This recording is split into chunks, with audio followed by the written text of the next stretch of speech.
Nat, Moy, Ya. gue udah cerita tentang satu orang cewek, anak kecil, yang dari kecil dia udah dijadiin tumbal. Hah? Kok bisa? Itu dia, sampai akhirnya si cewek ini dimasukin ke dalam satu pesantren. Oke. Ini cerita udah gue catat di dalam catatan gue ya. Jadi kita sebut aja nama si anak cewek ini Ria. Dia ini anak tunggal dan dia tinggalnya di daerah Jawa Tengah. Nah, Ria tuh emang dari kecil udah sering sakit-sakitan gitu, Nat, Moy. Jadi cerita ini nih berawal dari Ria umurnya 10 tahun, sekitar kelas 4 SD lah. Waktu itu ayahnya Ria ini kerja di satu hotel di dekat rumahnya. Oke. Terus ibunya juga kerja masak-masak di hotel itu. Dan gara-gara orang tuanya kerja di hotel yang sama, akhirnya Ria sering lah main ke hotel itu dan main sama anak yang punya hotel. Nah, Ria juga sering banget dikasih baju sama makanan dari hotel itu. Ya udah mungkin udah deket kayak keluarga gitu kali ya. Ada satu waktu nih, sekitar jam 9-an malam, Ria tuh nangis-nangis. Dan dia minta pindah dari rumah tempat dia tinggal. Dan di malam itu, gak cuman sekali nih, Ria nangis. Dia tuh nangis berkali-kali. Nangis, berhenti, begitu terus sampai jam 3 pagi, barulah Ria ini bisa tidur di jam 3 pagi itu. Kayak orang tantrum gitu ya? Iya. Nah cuman anehnya, setiap Ria ini bangun, dia tuh gak pernah inget apa-apa yang terjadi. Jadi kayak dia tuh setelah bangun, dia gak tahu tadi malam kenapa. Padahal orang-orang tahu kalau dia tuh kalau malam-malam tantrum, nangis-nangis segala macem, dan itu berlangsung selama 7 hari, Nat, Moy. Tiap hari tuh, tiap malam dia kayak gitu. Nah, cuman ya setelah pagi, setelah dia tuh udah lupa dengan apa yang terjadi tadi malam, dia kayak biasa aja normal, main-main sebagaimana anak kecil biasanya gitu. Kayak seakan-akan dia juga nggak tahu apa yang terjadi tadi malam. Karena orang-orang di rumahnya itu menganggap pria ini dalam tanda kutip sakit gitu ya. Jadi nggak diizinin sama orang tuanya buat sekolah dulu. Ya udah lu kayak ya dibawa ke puskesmas lah. Dibawa ke puskesmas kayak iya coba diobatin. Cuman ternyata nggak sembuh-sembuh, malah makin parah. Nah Ria ini tuh sampai setelahnya dibawa ke orang-orang pinter gitu. Dan itu sampai 10 kali, Nat, Moy. Dan gak sembuh-sembuh juga. Akhirnya Ria dibawalah ke kota tempat kakeknya tinggal. Nah, di situ tuh orang pinternya bilang kalau ternyata Ria ini tuh mau dijadiin tumbal, dan yang dalam tanda kutip nempatin badannya si Ria ini itu adalah buto ijo. Buset. Yang badannya gede, ya serem lah pokoknya. Dan yang ngirimin si buto ijo ini adalah si pemilik hotel ternyata. Oh, gitu? berarti tuh si Ria itu mau ditumbalin sama si pemilik hotelnya? Bener. Anjing. Kasian banget ya. Oh, Kasian kan? Nah, orang pinter ini tuh nyuruh buat semua baju yang dikasih sama pemilik hotel ke Ria itu harus dibuang ke laut. Dan bokapnya Ria ini di rumah harus tidur di luar rumahnya sebagai ritual lah. Udah tuh, setelah dikasih solusi kayak gitu, ternyata untungnya berhasil. Dan orang tuanya Ria udah gak kerja lagi di hotel itu. Udah tuh, Ria untungnya gak pernah kumat lagi.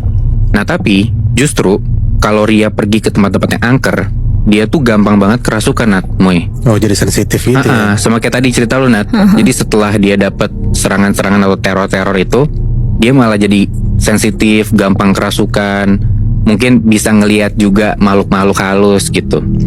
Nah singkat cerita nih, setelah lulus SD, Ria itu dimasukin ke pesantren sama orang tuanya.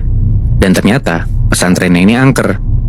Jadi Ria tuh sering ngelihat makhluk gaib di lorong pesantrennya dia.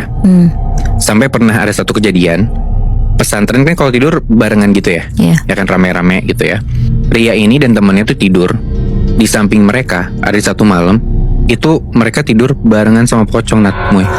Tiba-tiba aja itu dia juga nggak tahu, mungkin karena emang pesantrennya angker kali ya. Dan pocong ini mukanya hancur banget. Mampus. Hancur itu. Ada satu waktu lagi di satu malam, di dalam satu ruangan nih, bukan ruangan kamar ya, di satu ruangan di pesantren ini, Ria ngeliat ada sosok cewek duduk di depan lemari. Ria kira itu mungkin salah satu santri. Jadi dia coba panggil tuh. Dicoba panggil berkali-kali, gak nyaut-nyaut nih si cewek ini. Dia diemin beberapa saat. Dia dari luar ruangan nih ngeliat ke dalam ruangan itu, ke dalam ruangan si tempat cewek duduk itu. Tiba-tiba dari dalam ruangan itu ada suara kuntilanak ketawa. Aduh. Dan makin lama suaranya itu makin kenceng. Yang ngedenger itu Ria cabut lah dari ruangan itu kan. Cuman malamnya nih, pas mau tidur, Ria ngedenger ada suara-suara aneh gitu loh. Ria coba diemin lah si suara-suara aneh ini. Tapi gak lama Ria tuh ngedenger ada kayak suara napas gitu loh. Lo kebayang gak ada suara napas deket sama kuping lo? Iya. Nah, Ria tuh ngedenger persis kayak gitu pas dia lagi di tempat tidurnya dia. Cuman dia pikir ya mungkin temen gua kali ya. Cuman kok napasnya kenceng banget sampai ke telinga gua nih kedengarannya. Pas Ria balik badan, tapi gak lama Ria tuh ngedenger ada kayak suara napas gitu loh. Lo kebayang gak ada suara napas deket sama kuping lo? Iya. Nah, dia tuh ngedenger persis kayak gitu pas dia lagi di tempat tidurnya dia. Cuman dia pikir ya mungkin temen gua kali ya. Cuman kok napasnya kenceng banget sampai ke telinga gua nih kedengarannya. Pas Ria balik badan, ternyata yang tidur di sebelahnya itu adalah pocong. Waduh. Pocong lagi. Anjir. Saking takutnya nih, Ria tuh sampai entah kenapa nggak bisa teriak sama sekali dan nggak bisa ngeluarin suara. Pelan-pelan Ria balik badan lagi, baca doa dengan keadaan deg-degan gitu ya, sambil dia maksain dirinya buat tidur. Gak lama setelah itu, temennya datang nih ke tempat tidurnya dia. Dan ternyata temennya yang lagi tidur di sebelah Ria ini habis dari kamar mandi. Dan pas temennya datang, untungnya sosok ini udah gak ada, hilang gitu aja tiba-tiba. Cuman temennya Ria yang baru datang ini tuh ngeliat kalau Ria tuh sampai bener-bener keringet dingin gitu loh.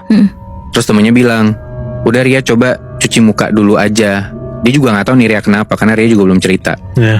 Ria ke kamar mandi, dan pas dia masuk dalam kamar mandi nih, dia ngambil gayung. Itu dia ngeliat ada sosok kuntilanak di dalam bak mandinya. Anjing. Aduh. Kepalanya doang Nat, Moy. Gila kan? Lu bayangin, di dalam kamar mandi pesantren itu, di bak mandinya ada kepala kuntilanak dan mukanya tuh hancur berdarah-darah. Aduh. Untungnya di situ Ria bisa teriak.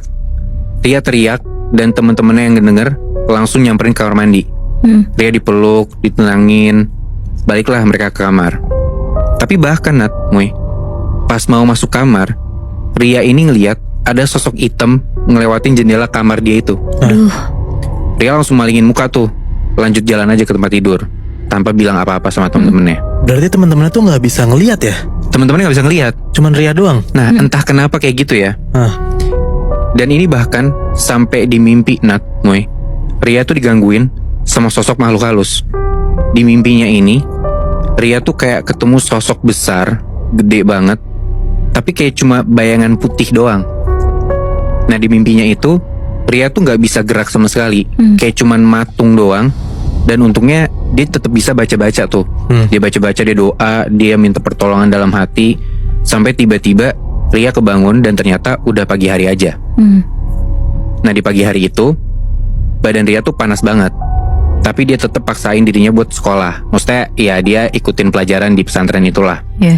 Setelah sekolah, dia balik ke pondok lagi, pondok tempat dia istirahat.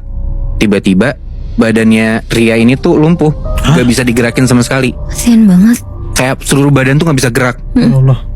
Dibawa tuh Ria ke rumah sakit, diperiksa, di ronsen. Ternyata tulang punggungnya Ria tuh kayak ada yang kejepit gitu loh. Ria dikasih perawatan tuh beberapa lama, sampai akhirnya dia udah bisa pulang dari rumah sakit. Badannya udah bisa gerak lagi, tapi Ria tuh masih sering pinggangnya tuh sakit. Jadi belum sembuh banget dong, ya kan? Coba ditanyain lah ke ibunya si Ria ini. Dan setelah ibunya nyari solusi, ketemu ada satu kerabat nyokapnya Ria ini punya kenalan kiai di Surabaya yang sering nyembuhin orang. Dan di saat itu, pas udah ketemu nih, padahal kiai ini belum pernah ke desanya Ria, belum pernah sama sekali ketemu sama Ria, tapi beliau tuh entah kenapa, entah gimana caranya, dia tahu letak rumah yang mau jadiin Ria tumbal. Wow. Jadi belum pernah ketemu nih, tiba-tiba udah tahu lu tuh ada yang numbalin, ada orang yang numbalin lu. Nah, dan itu orangnya tuh masih sama orang yang punya hotel.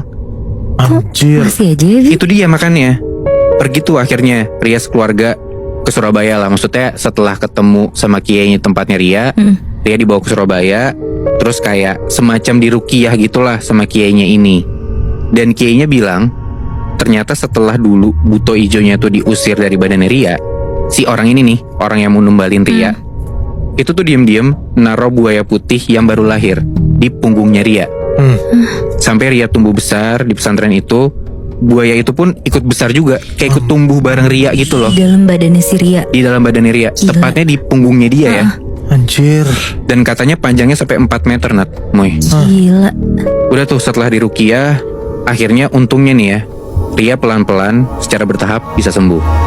Gila. Gue penasaran kayak alasannya kenapa si pemilik hotel numbalin Ria tuh. Lo tau gak, Bi? Nah itu juga gue gak dapet ceritanya Moy. Gue juga penasaran sih karena kenapa ya? Iya. Dia numbalin anak kecil kan. Iya, masalahnya apa ngejar sampai pesantren, Iya. gila. Dan akhirnya si buaya putih itu tuh keluar gak sih, Bi? Dari badannya si Ria. Untungnya iya, karena Bisa. pelan-pelan dari cerita yang gue dapet ya, pelan-pelan Ria bisa sembuh sih.